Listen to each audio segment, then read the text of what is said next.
Bonjour à toutes, bonjour à tous. Coucou vous qui nous regardez au travers de vos écrans ce matin. Vous qui avez choisi de pouvoir partager ce culte ensemble dans la présence de Dieu. Je suis heureux de vous accueillir et puis que le Seigneur puisse vraiment bénir ces quelques moments de partage de sa bonne parole. Ce dont nous avons besoin, vous et moi, c'est de la parole de Dieu. Elle est celle qui nous édifie, nous fortifie, et particulièrement par ce temps qui court. On va prier ensemble afin que Dieu bénisse ces moments. Notre Dieu et notre Père, merci pour ce privilège que tu nous accordes, de pouvoir nous arrêter dans nos activités ce matin, pour passer un moment, quelques minutes dans ta présence, Seigneur, à écouter ta voix, nous arrêter de nos occupations, Seigneur, parce que, Seigneur, c'est toi qui primes dans notre vie. Et même s'il n'y a pas ce matin de rassemblement de culte, de déplacements physiques des uns et des autres, des membres du corps de Christ, de nos amis, des familles, Seigneur.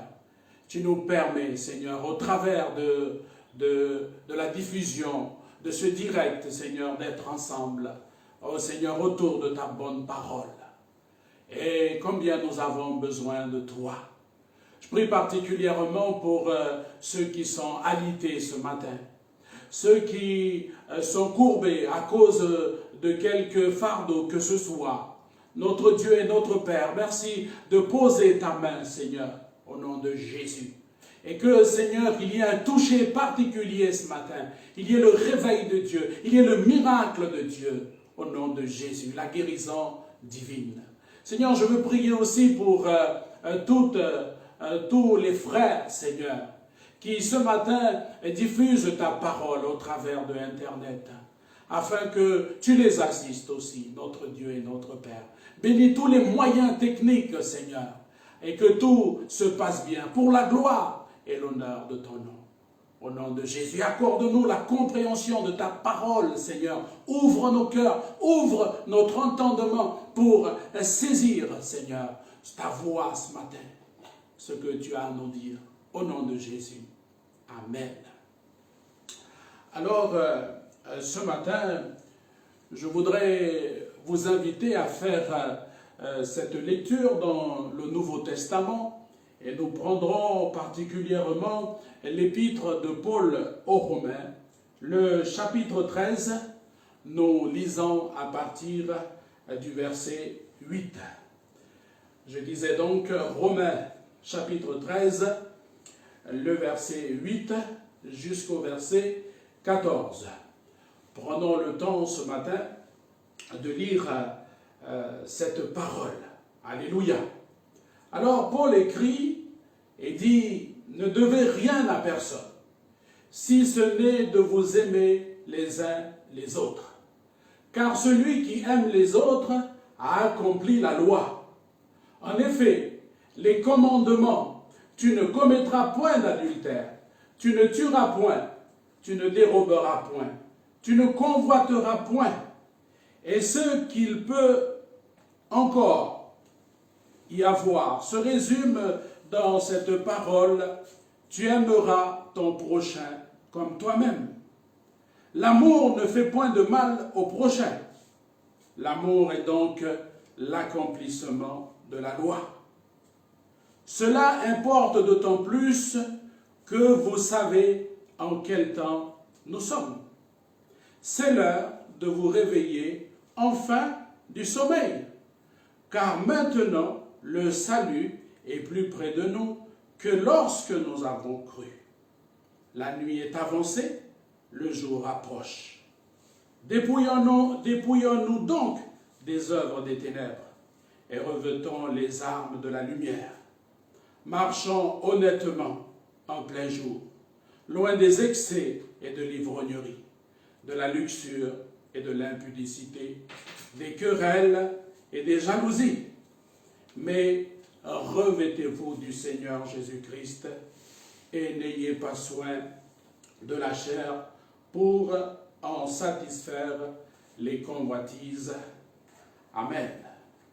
Voilà une parole écrite par l'apôtre Paul, un homme qui aime le Seigneur, qui est dévoué pour le Seigneur et qui est également dévoué pour le peuple de Dieu. À plusieurs reprises, Paul note qu'il écrit qu'il voudrait bien aller là-bas à Rome, mais les circonstances ne le permettent pas. Néanmoins, il n'a pas oublié les enfants de Dieu, il n'a pas oublié l'Église du Seigneur. C'est vers l'an 57-58 que Paul va écrire cet encouragement à l'Église. Pourquoi? Parce que circulaient également au milieu de cette Église des fausses doctrines, des faux docteurs qui sont venus et qui ont troublé la foi des chrétiens. Mais Paul, un homme de Dieu, un homme dévoué pour Dieu et pour l'Église, il ne va pas laisser son Église, l'Église du Seigneur, dans l'incertitude. Et il va leur porter cet encouragement. Alors, au verset 8 en particulier, il dit « Ne devez rien à personne, si ce n'est de vous aimer les uns les autres. » S'il y a une dette que vous et moi, on doit avoir, c'est de nous aimer les uns les autres. Bien-aimés, lorsque nous lisons cette lecture, cela nous parle également de ce temps que nous sommes en train de vivre aujourd'hui. Les temps changent et changent beaucoup. De nouvelles choses sont en train d'arriver et puis ça perturbe nos habitudes, le quotidien des gens. Et à cause en particulier de ce virus qui est venu, même s'il est petit, mais il menace le monde entier. Et aujourd'hui, il va falloir aussi adopter de nouveaux gestes. On voit que les frontières des pays sont en train de se fermer. Et puis, l'année dernière, on a commencé le confinement. Aujourd'hui, en mars 2021, c'est le confinement strict. Et puis, il y a l'évolution d'Internet. Et puis, également la diffusion de ces informations. Voyez-vous, ces informations vraies ou fausses, à se fier ou à ne pas se fier. Mais certaines de ces informations viennent troubler la foi des chrétiens, viennent troubler la foi des uns et des autres. Et c'est important que, au travers de la parole de Dieu, nous trouvions ce que le Seigneur nous dit au travers de sa parole. Parce que c'est seulement la parole de Dieu et pas autre chose qui va venir t'apporter la paix, qui va venir t'apporter vraiment la stabilité et la foi certaine de t'engager encore plus dans les voies que Dieu il a tracées pour toi. Et pas plus tard qu'hier, il y a ces informations qui poussent à la stigmatisation. Il y a ces informations qui poussent à la haine, à la colère. Et la question qui intéresse et qui préoccupe l'Église, c'est que comment est-ce que l'enfant de Dieu, il se comporte vis-à-vis de ces informations. Et puis, non seulement il doit se comporter, mais c'est important de savoir aussi où est-ce que lui, il se situe. En tout cas, la parole de Dieu nous dit bien clairement ce matin que si ce temps qui est en train de se passer, voyez-vous, est incertain pour les uns et les autres, pour l'enfant de Dieu, il est déjà au courant de ce qui est en train de se passer. Pourquoi? Parce que, premièrement, il connaît Dieu. L'enfant de Dieu, le chrétien authentique, il connaît son Dieu. Je vais dire autrement la chose. Quand Dieu est venu se révéler à lui, à nous, à toi mon frère, à toi ma sœur, alors il nous a accordé cette grâce de le connaître. Il s'est révélé à nous. Il s'est fait connaître à toi et moi. Et pour cela, parce qu'on parle ce matin de connaître Dieu et de la connaissance de Dieu. Alors, il est dit comme ça dans 1 Pierre. Oui, 1 Pierre chapitre 2. Prenons ce passage, prenons le temps de lire ce matin puisque c'est le temps du culte. 1 Pierre chapitre 2.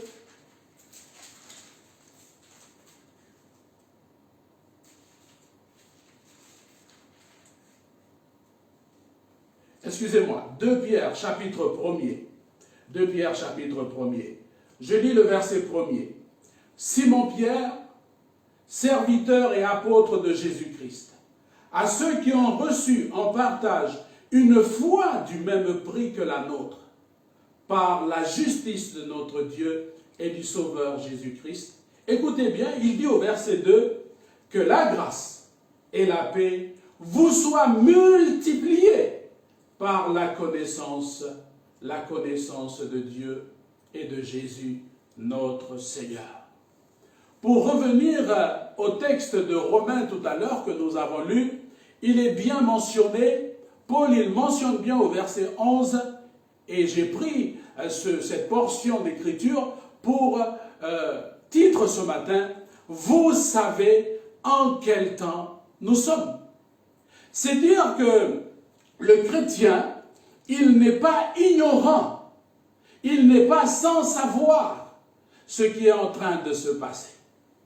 Les temps qui courent, les temps qui changent. Une nation s'élèvera contre une nation. Et ces éléments-là, pourquoi est-ce qu'il est au courant? Parce qu'il connaît Dieu. Il s'est approché de Dieu et Dieu le met au courant. Il ne lui cache rien de tout ce qui va se passer. Et le verset 3, nous lisons, Pierre il dit bien, au chapitre 1er, le verset 2, que la grâce et la paix vous soient multipliées par la connaissance de Dieu et de Jésus-Christ, notre Seigneur. Amen. Gloire à Dieu. Et ça, c'est important. Connaître Dieu, c'est vraiment une grâce. Et voyez-vous, on entre dans une sphère. L'enfant de Dieu, il rentre dans une sphère, c'est celle de la connaissance de Dieu. Alléluia. Et Pierre, il dit comme ça, la grâce et la paix vous soient multipliées, même pas additionnées, mais multipliées, encore et encore. Ce n'est pas à petite dose la grâce et la paix, mais multipliées. Pourquoi? À cause de la connaissance que Dieu vous a accordée. Et jeudi, lors de la soirée, on partageait cette pensée, arrêtez-vous et sachez que je suis Dieu. C'est important de s'arrêter. La question, est-ce que ce matin, tu connais Dieu? Tu connais réellement Dieu? Et voyez la grâce de Dieu, parce qu'il parlait de la grâce de Dieu. Je me pose des fois la question, mais pourquoi, Seigneur, tu m'as choisi? Pourquoi est-ce que le Seigneur t'a choisi? Et pourquoi pas un autre? Bien-aimé, ça c'est le choix de Dieu. C'est Dieu qui a choisi. Amen. Et Jésus le dira dans Jean chapitre 15, le verset 16. Il dit, ce n'est pas vous qui m'avez choisi, mais moi, je vous ai choisi et je vous ai établi afin que vous alliez et que vous portiez du fruit et que votre fruit demeure. Amen. Et ça, c'est important. On est le choix de Dieu. Amen. Dieu t'a choisi, Dieu m'a choisi. Alors, par ces temps qui troublent, ne dis pas le Seigneur va nous abandonner, va t'abandonner. Comment vont devenir mes enfants? Ce sont des questions qui te préoccupent, mais la parole de Dieu te dit de garder la paix. Prends ce temps de te tenir devant Dieu et que la paix de Dieu maintenant te soit accordée. Te tranquillise pour le connaître davantage. Et fais-lui confiance. C'est une question de foi. Béni soit le nom de Jésus. Oui, par sa grâce, Dieu nous a accordé la connaissance et la connaissance de Dieu. Béni soit le nom de Jésus.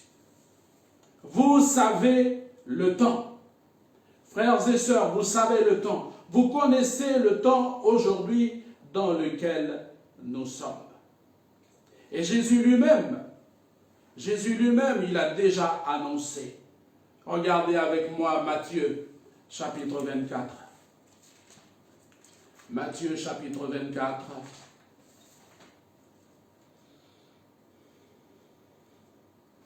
Matthieu, chapitre 24. Voilà, le verset 32.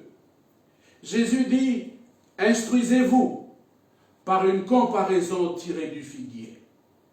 Dès que ses branches deviennent tendres et que les feuilles poussent, vous connaissez, dit Jésus, vous connaissez que l'été est proche. » Verset 33. De même, quand vous verrez toutes ces choses, sachez que le Fils de l'homme est proche à la porte. Amen. Béni soit le nom de Jésus. Oui, on découvre, et tu découvres. Je disais tout à l'heure que l'enfant de Dieu, il sait, il est au courant de tout ce qui se passe. Pourquoi? Parce qu'il plonge ses regards dans la parole de Dieu. Et il découvre ce que Jésus, son Seigneur, lui dit au travers de la parole. Et Paul le dit clairement à Timothée. Timothée, sache que dans les derniers jours, il y aura des temps difficiles. 2 Timothée chapitre 3, le verset 1er. On voit que Paul, combien d'années auparavant, il écrivait déjà sous l'inspiration du Saint-Esprit. Il écrit déjà que les choses iront s'empirant au fur et à mesure que la fin est en train de s'approcher. Et voyez-vous, ces temps, ils sont caractérisés par la méchanceté la plus cruelle. Méchanceté cruelle qui est en train de monter et de monter encore. L'insécurité. Aujourd'hui, on n'est plus en sécurité. Et puis, se caractérise aussi ces temps de la fin par, écoutez bien, l'affaiblissement des principes moraux. Les valeurs ont disparu. Valeurs de respect, valeurs du mariage. Et ces éléments se sont désagrégés. Et puis, ils sont caractérisés ces derniers temps par, écoutez bien, la multiplication des faux croyants. S'il y a des faux croyants, il y a des fausses églises. Et pourquoi il y a des fausses églises? Parce qu'il y a des faux docteurs, il y a des faux enseignants, des fausses églises au sein du royaume de Dieu. Et de plus en plus, Paul, il dit que ces moments-là seront très éprouvants pour les vrais enfants de Dieu, les enfants de Dieu authentiques, qui veulent observer la parole de Dieu, qui se détachent de la vie d'iniquité, de la vie de souillure, qui ne suivent plus les fausses doctrines. Pourquoi? Parce que Jésus, il a dit lui-même, ceux qui veulent vivre pieusement leur foi seront persécutés. Alors, ces moments-là seront de plus en plus très éprouvants. Et que nous ne nous voilions pas la face. Non, la parole de Dieu, elle est écrite pour nous éclairer, frères et sœurs, pour éclairer l'Église en ces temps de la fin.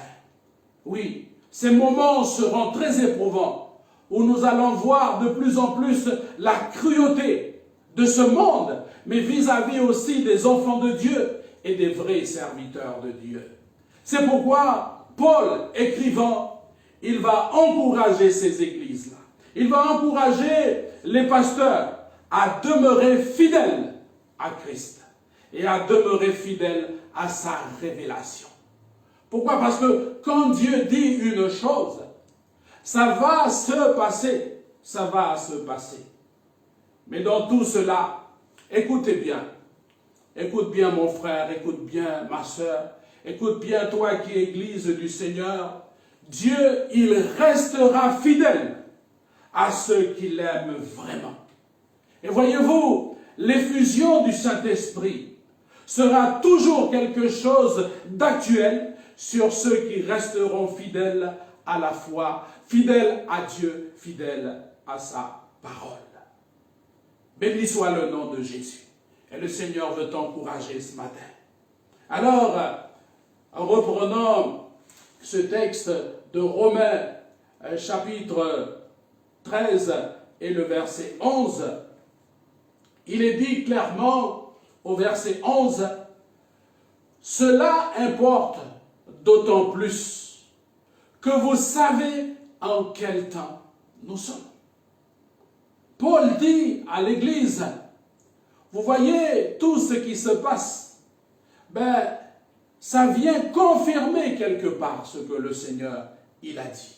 Alors vous n'êtes plus ignorants, vous savez en quel temps nous sommes. Et il va noter la conduite à avoir en disant, c'est l'heure de vous réveiller maintenant de votre sommeil. Pourquoi? Parce que le salut est plus près que lorsque nous avons cru. Alors il les encourage en disant, ouvrez maintenant les yeux. Et il faut se ressaisir. Il faut se ressaisir. Il faut maintenant revoir sa conduite. C'est important. Se détacher réellement du péché. Avoir une vie de communion avec le Seigneur et son esprit. Ça, c'est important parce que de nous-mêmes, on ne peut pas y arriver. Mais par la connaissance de Dieu, par la connaissance que Dieu va nous procurer, on va se détacher, Église du Seigneur, de plus en plus du mal, de la pratique du péché pour nous sanctifier davantage, pour laisser le Saint-Esprit nous sanctifier davantage. Et ça, c'est important. Ouvrez bien les yeux, ouvrons bien les yeux. Pourquoi? Parce que notre Sauveur va venir pour nous emmener dans la maison du Père. Et voyez-vous, cette époque actuelle, elle est comparée à une nuit de péché. La nuit est avancée, Paul écrit. C'est une nuit de péché qui tire vers sa fin. Le jour de gloire est en train de se profiler. Le jour de l'apparition de notre Seigneur est en train d'arriver. Est-ce que tu vois arriver le jour du Seigneur? Ce jour est en train de se profiler à l'horizon pour les croyants. Bien-aimés, parce que nous sommes avertis, parce que nous sommes déjà avertis de ce temps et de ce qui est en train de se passer, c'est vraiment important. Et Paul l'écrit, de se dépouiller des œuvres des ténèbres. Se dépouiller, enlever le vêtement, pour ne pas dire les vêtements de ce monde, enlever les vêtements souillés du monde, qui appartiennent au monde. Oui, mon frère, détache-toi du monde. N'aie plus de lien avec le monde. Et ce qui est corruption, n'est plus de mélange dans ta vie. Et la pratique du mal. L'enfant de Dieu, si ce n'est pas encore fait, il doit adopter maintenant une marche, laquelle? Une marche comme en plein jour, loin des excès et de l'ivrognerie, de la luxure et de l'impudicité, des querelles et des jalousies. Voilà la marche de l'enfant de Dieu. Comment aujourd'hui, maintenant, parce qu'il voit les choses se produire. Et cela doit procurer davantage de la crainte dans son cœur, dans mon cœur, pour vivre une vie honnête, une vie agréable à Dieu. Alors, enlevez les habits du péché, enlevez les vêtements sales, salis par le sang de l'iniquité, par le sang du péché. Ôtez ces vêtements souillés pour revêtir maintenant. Et Paul mentionne les armes spirituelles de Dieu. Alléluia. Alléluia. C'est important. C'est important de se détacher de la vie de péché pour revêtir les armes spirituelles. Alors, est-ce qu'il y a une attitude, pour conclure, est-ce qu'il y a une attitude que l'enfant de Dieu doit avoir en ce temps de la fin? Nous l'avons lu tout à l'heure. Et ça, c'est une parole à prendre parce qu'elle vient vraiment du Seigneur.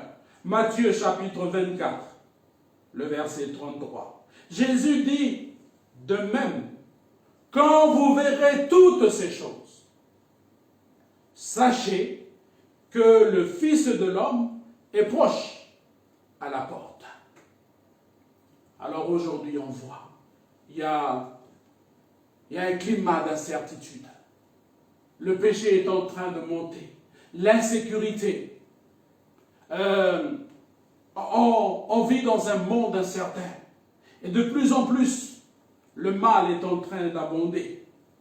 Mais dans Luc, Jésus, il dit comme ça, Luc chapitre 21, le verset 28, il dit comme ça, quand ces choses commenceront à arriver, redressez-vous et levez vos têtes. Pourquoi? Parce que votre délivrance approche. Bien-aimé, tu es au courant. Je suis au courant déjà. Peut-être que mon ami, il apprend ces choses ce matin. Et la grâce de Dieu, elle est là. Pour lui, pour cet ami-là, qui veut faire la paix avec Dieu. C'est maintenant le temps de se ressaisir et de lever la tête, de regarder vers le ciel. Pourquoi regarder vers le ciel? Parce que quand on regarde vers le ciel, c'est attendre le retour de celui qui vient du ciel. Celui qui vient du ciel, c'est Jésus. Amen. Et il va venir pour nous prendre. Ce moment-là, ça va être notre délivrance. Alléluia. Votre délivrance approche. Oui, et peut-être, chers amis, peut-être que vous êtes là, vous réalisez, parce qu'il s'agissait ce matin de la connaissance de Dieu. Peut-être que vous ne connaissez pas Dieu, vous ne connaissez pas Jésus. Mais il n'y a pas de hasard ce matin. Dieu t'a fixé rendez-vous là où tu es. Dieu te voit.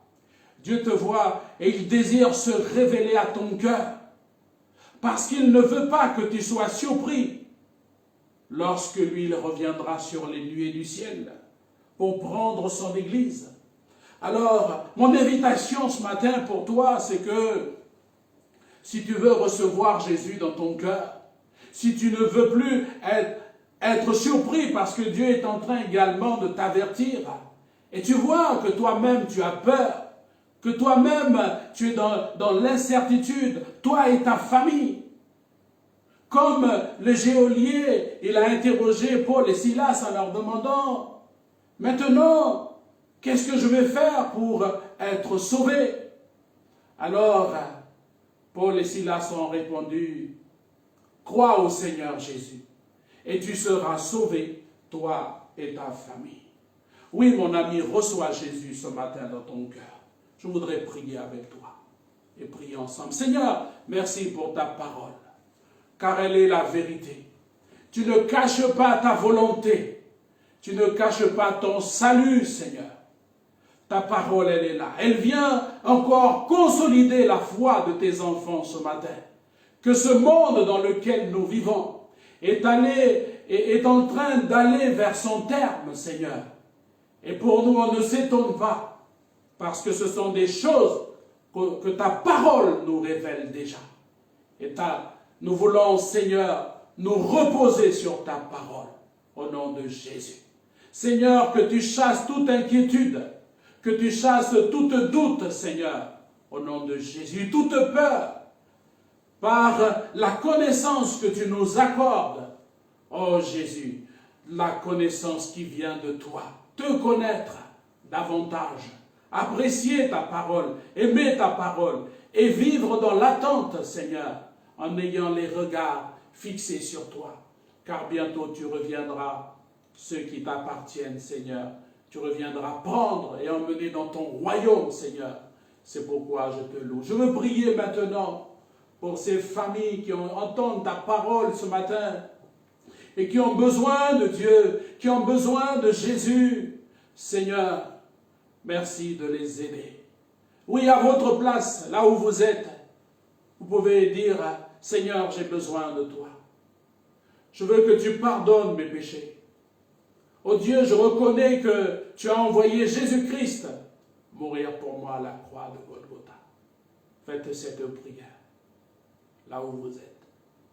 Seigneur, merci de bénir maintenant la prière des uns et des autres. Leur foi placée en toi.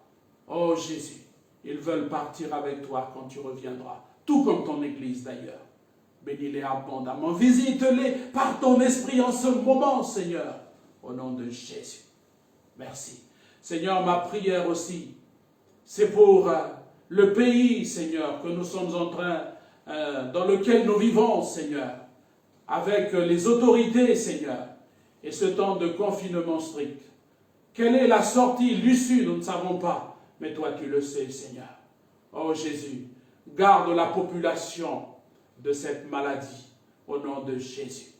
Et merci de garder ton Église dans la foi. Donne-nous de nous garder nous-mêmes, afin que le malin ne nous touche pas. Merci. Que ta parole, merci parce qu'elle a trouvé ce matin le chemin du cœur. Au nom de Jésus. Amen. Amen. Voilà mes bien-aimés, nous sommes arrivés au terme de ce culte en direct et je voudrais vraiment vous remercier pour votre écoute à cette parole qui n'est pas la parole d'un homme, mais la parole de Dieu. L'évangile qui est la source de salut pour quiconque croit. Merci d'avoir choisi d'être avec nous dans la présence de Dieu, ce qui est important. Alors, nous nous donnons rendez-vous en ce mardi 16 mars à 19h, mardi de la semaine prochaine, 16 mars à 19h pour la soirée d'édification. Alors, si vous n'avez pas encore l'adresse, c'est bien sur la page Facebook ADD Faubourg. Donc A majuscule, DD Faubourg en minuscule et collé. Bon dimanche avec Jésus. À bientôt.